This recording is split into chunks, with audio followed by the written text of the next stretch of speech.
on the app, on your smart speakers, and on the website at purewestradio.com. On the way tonight, we will look back on a dramatic afternoon of Pembrokeshire football. We'll find out what ground hopping Gordon Thomas got up to at the weekend.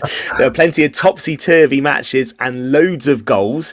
We'll also look at how Haverfordwest County will now need to bounce back after a second consecutive 1-0 defeat, this time at Flint. We will also round up the weekend's rugby, and we would like to hear from you as well if you want to wish someone good luck ahead of Ironman Wales, which comes to the county once again this Sunday. And our guest in the studio tonight will be Graham Brockway. He's with us to preview a big night of boxing coming up with Merlins Bridge Boxing Club next month. So let's get straight to it this Monday evening. Gordon, evening to you. How are you?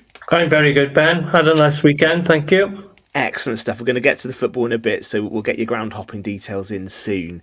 I wonder how many goals you saw, because there were lots of them, weren't there, over the weekend across Pembrokeshire. And some... I saw 9 in one game.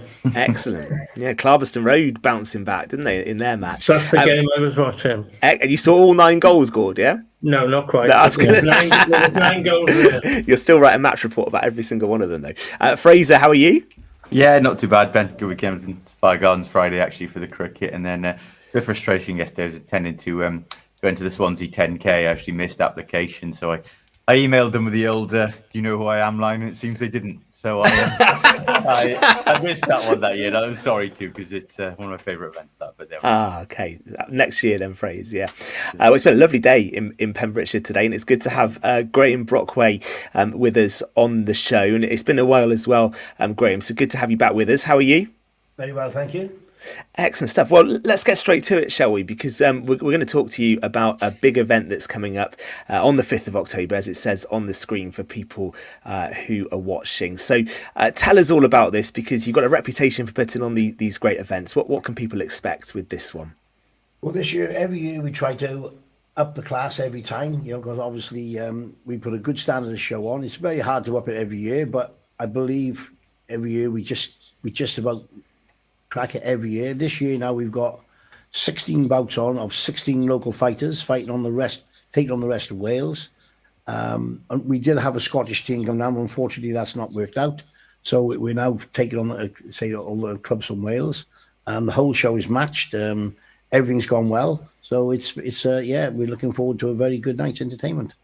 Yeah, they always are. And let me go to Fraser first up, because I know this is one you're looking forward to. You were telling us about the table you're on, Fraser. You're going to have to be well behaved on that one. But they're always good nights, aren't they? Yeah, incredible. And actually, I wanted to bring Graham up on that. He says it's hard to up it every year, but one addition last year, which I thought really made it stand out from any of the local show I'd been to, actually, was the addition of the screen. And obviously, amazing, being able to sit at the tables and actually watch the action up live on a big screen.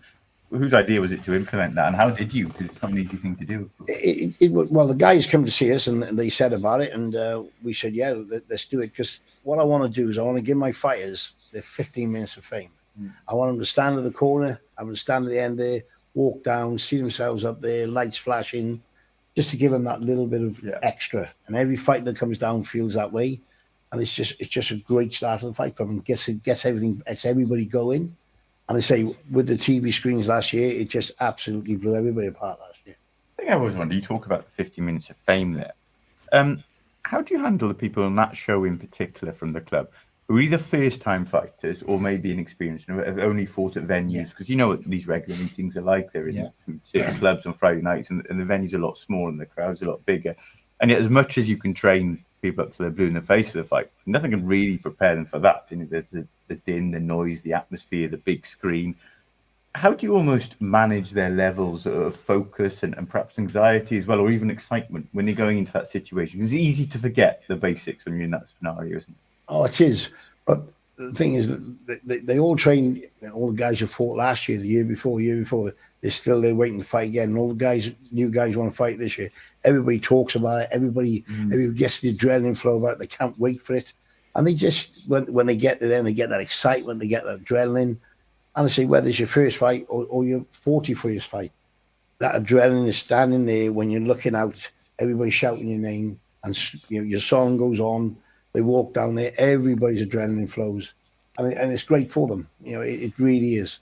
And you'd find that most of my fighters would be more worried away than the home show, because they're just walking through a crowd on a away show. This one, they've got the adrenaline, they've got everybody behind them. More to get juices flowing. Yeah, and it's great. And by the time they get to the ring, they're fired up, ready to go. So's the crowd. So it's a very good. It's great for them. Excellent, Gordon. Yeah, I mean, Graham's done it all himself. He knows exactly what it's all about. And I mean, I can remember watching Graham fighting in the Market Hall and in the Masonic Hall now and again. But, you know exactly what that pressure is. He's fought in World Championship fights. I don't want to embarrass him, but he has. British fights. He's been there and done it. He knows how the sport ticks and how people tick. And that's what he was explaining to Fraser there then. Yeah. You know, it is. You've got that. I know. Say, I'm fortunate enough. I've fought in them, and so you can pass on your experience. But I just want my guys, whether they just do this one or they're doing another 10, I just want them to have that one moment, just so they know what it's like to walk down. They know what it's like to stand there. I tell them all about it, and the guys they love it. The girls, got some amazing girls. They love it. So it's great for even the fighters that come down from away.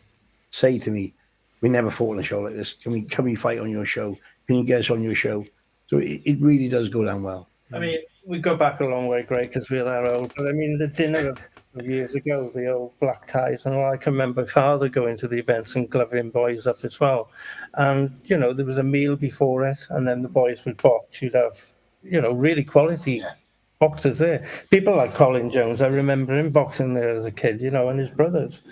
And, it's great to watch. It's and it's well organised as well. And that's something that you want to, you'll have a doctor at the event, everything you've got in place. And it's important to do that. And you do it. Well, we have to. We're affiliated to the Welsh ABA. Yeah. And they obviously they insure the whole show. We pay our affiliation fee once a year. Yeah. We pay for the show for the bit, and then they supply all the officials. Obviously, we get our doctor. But everything is official. Everything is done by the book. Yeah. And as Gordon's saying there, like the logistics behind planning an event like this, Graham, you obviously lead it, but you must get great support locally from people to allow nights like this to happen on the doorstep.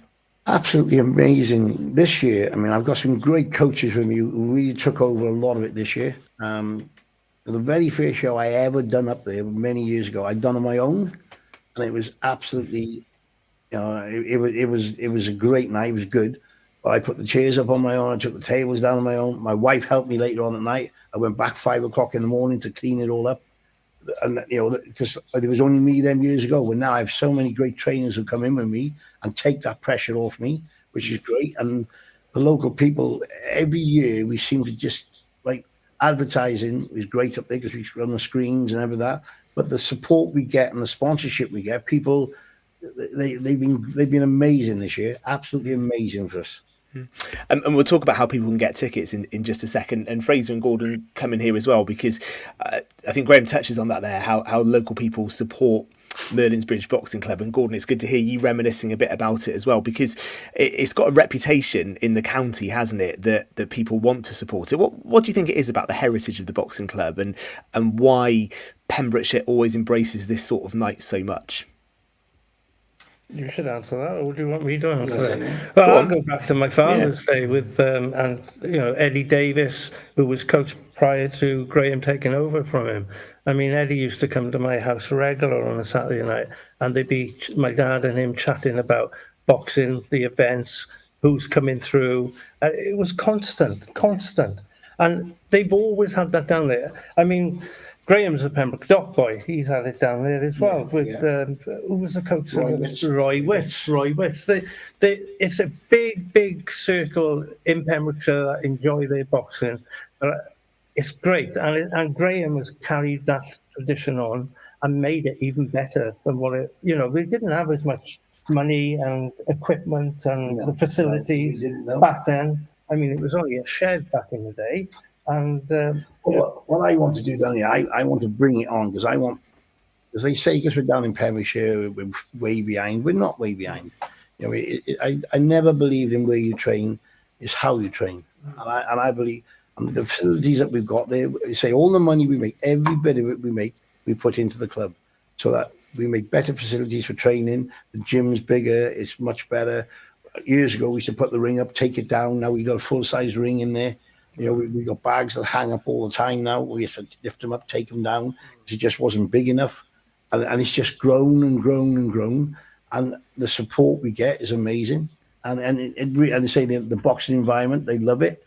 And say it goes back to like my old trainer was Eddie Davis and Roy Witts. I mean, Eddie unfortunately died way too soon, many years ago, which was heartbreaking. But my other trainer died, say 6-8 months ago, and he was 96. Wow. 96, and he was still in the gym training, and he was still teaching kids at 96. And like, if you can follow anything, that is. And I remember I met Roy when I was 10. So I've known him most of my life, and he was still the same at 96. He still had the same enthusiasm. He still had the same push. He was just an amazing guy. I think as well, when people from the outside see success stories, it helps as well, doesn't it? And you look at Minsbridge over the years we've had, we're just talking about it off air there. Charlene Jones in a Commonwealth Games, and Mickey McDonough, Commonwealth Games bronze medalist, Dale Evans, obviously go professional. Obviously, so many other success stories that are going to go back over the decades. And the same would apply in a place like Cardigan, the Croft twins who've come through there, obviously enhances their reputation. If people see this from the outside, and they know straight away that it's a sound club. Another thing as well, I think, which certainly I find, I'm sure Graham would agree with it, I think, once you become aware of boxing clubs, there is so much more awareness now that you don't have to be a fighter in there as well. There's the majority of us that do training, they're not fighters, probably fair to say. And yet as part of my training routine now, I wouldn't miss it for the world. Because it's tremendous for fitness. It benefits me in so many other ways. There's other sportsmen in there, footballers, rugby players, a lot benefits them as well. And I think, now that a lot more people realise it's a lot more of an open shot, there's a lot more awareness about boxing, that you can train in a boxing gym. I happen to be once, twice a week, you can be 3-4 times a week, not necessarily box, and still get a lot of benefits from it. So I think it's a fact these clubs like Merlins Bridge can appeal to non-fighters as well as fighters as well, which makes them so accessible and certainly widens the appeal, I think. Well, what I do as well, if a child comes in, I do a children's class, and their father comes in, and I say to them, right, there's a rule here. If a father's here more than 4 weeks, he has to start training. And you wouldn't believe how many parents have started training. Yeah. And I've had a couple of them who, in the past, who had a fight, and they've only ever taken their son down to train. Yeah. So and they say they've got the bug, and so I have some of the parents who stay, and the children still don't train no more. But they're still training. So it's great. No, it's great what Fraser said, and it is a sport for all-round fitness. It really is, and that is a brilliant point. And across the divide as well, you have a strong female section, Graham, and a junior section thriving as well. Yes, we have some really good girls. I was saying off earlier on, one of my girls, Eaton-Evans, she's going up to Sheffield this weekend with the Welsh squad, and it's a training weekend up there, and we sparring with the English Federation and the Scottish Federation, which is a great achievement for a young girl from here. I've got some other girls who are saying they're fighting on the same bill. They're coming through the ranks as well. So yeah, it's all. It's all good stuff. And I say on a Thursday night, I do a young children's class. And I start them at 7, 8, 9, 10, 11, 12. And we average 40, 50 every Thursday. Wow. Which is great for the future. Yeah. Yeah, that's amazing. And we'll do the ticket stuff in just a sec, but just for people who are watching, and we want to try and get people to buy some tickets having watched this, Graham, and you touched on it just a bit there where you said the money gets reinvested back into the club. So you'll be using it to do a bit more work on the back of this year's event on the 5th of October? Yes, we've got to make the gym fully disabled as part of our part of the boxing federation. So we still got a disabled toilet to build and a disabled changing room with a shower in it. That's what we're hoping to raise the money for this time. And then we've got the planning on it. We've had all that in I don't know, for a couple of years. So we say, well, whatever we do now this year, every 1 year we put a show in, we did an extension. The second year we did an extension. Then we bought a mini bus. All the money gets put back into it. We say this one now is the last one now, big one for us if we can get the shower done, and then we'll be fully ready then and fully comply with all the disabledness as well. I was hoping for a television with Sky Sports was going to go in as well. I can do my work from there then. Yeah, that'll be the next one. Good. I look Excellent. I'll tell you what, when that's done, we'll have to bring the show down and do the show from Merlins Boxing Club. Then you can do everything. You can live there, Fraser, couldn't you? Don't go there any more than 4 times, though, all right? Oh yeah, I'll be signed up. Absolutely. So Graham, a ticket's still available for the 5th of October at the Woodley Show. Standing tickets are available. Yeah, you can get them online. You can get them on Facebook. You can come to the gym. You pick them up anywhere. Let's say anybody in the gym got them. We say Facebook. You can contact us on that and our boxing club. So you can get the tickets, no problem. Yeah, excellent stuff, and still plenty available. So if anyone wants to get them, get in touch with the team at the boxing club, and it will be a great night. Gordon and Fraser, you're regulars at these nights, aren't you? So you can vouch for that. Will be a brilliant evening on the 5th of October, right? Yeah, 100%. Yeah, okay. What's the long-term plans, Graham? Every time you come on, it sounds like things are really buzzing and thriving at the boxing club. Are you still enjoying it as much as ever and getting a real kick from it? Well, I'm 63 now, and I walked in the gym when I was 10. I've never taken a night off. You're a great advert for it. No, I know where you're going when you're leaving this room as well. I'm going straight back to the gym now when I finish. Wow. Well, I love it. I love all the kids that come in. Every one of the kids that come in, they become my kids for the hour they're in there. But I watch them grow up. And it's not only about the kids coming in and boxing, the kids coming in for life. Just prep them for life. Because it's a big, bad world out there. It's getting worse. And if every child that comes in just builds that little bit of courage and builds that little bit of, what would you say, bit of... Like discipline, isn't it? Yeah, as well. Discipline is so important. And we do the discipline. But I just want them to have the confidence in life to be able to, whatever comes their way, have the confidence to do it. You've had that satisfaction out of turning around. Yeah, and I don't really mind if I don't box. I don't really, I have so many stories of children in there, amazing what they've done, and that's enough for me. I say we have many champions, many Welsh champions, British champions, Commonwealth bronze medalists, lots of champions. But it's the ones outside the ring that make me feel great as well. The ones who excel in life, And I mean, I just have one boy who came into many years ago, and you'll know him, Lloyd Lewis. Oh yeah. Now, when Lloyd Lewis walked into my gym, he could hardly walk from one to door. He was on his pump and all that, and he came to the gym, and after a couple of weeks, he started getting better, and in the end, he just excelled from everything. He went on to win many titles, and he went on to be head of the year in science in Bristol, in the school where he is. Wow. And he states then he would never have had the courage to do that had he never come to the gym. That's good enough for me. That's a title on its own. Well, that's phenomenal. Well, listen, all the best from us all at Pure West with the night on the 5th of October. We'll continue to give it a good push and get some more tickets and more tables in so you can keep up that amazing work.